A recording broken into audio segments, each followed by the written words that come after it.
slow forward. If you are watching something in your gadget and you are in the portion that seems to be boring, do you click the fast forward button and go to the part where you love to watch?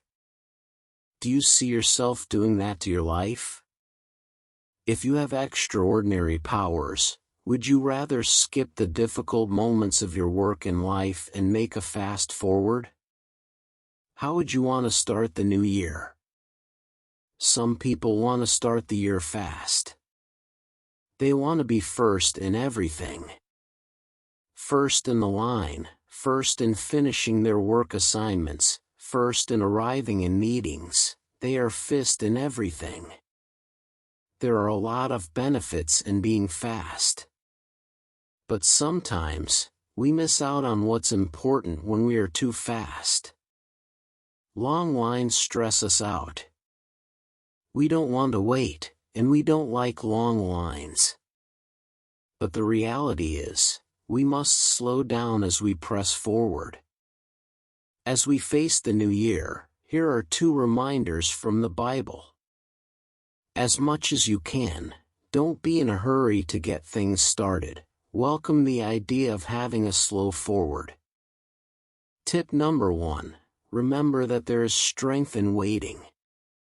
This is what Isaiah 40 verse 31 says. Yet those who wait for the Lord will gain new strength. They will mount up with wings like eagles. They will run and not get tired. They will walk and not become weary.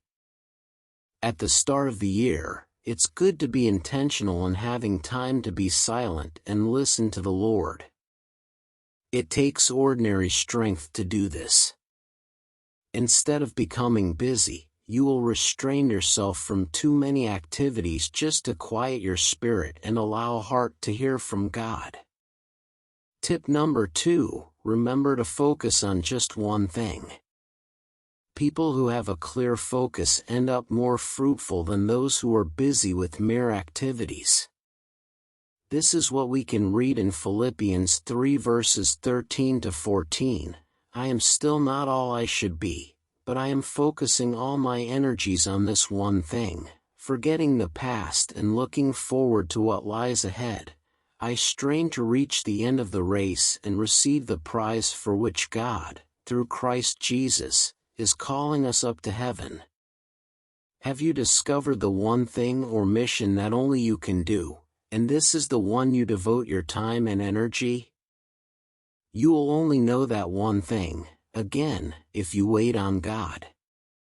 You may be tired and stressed with the many things and activities during the Christmas season. Refrain from adding more stress. Instead of having a hurried new year, slow forward. Wait on and hear from God and find that singular focus that will make your year truly meaningful and fruitful.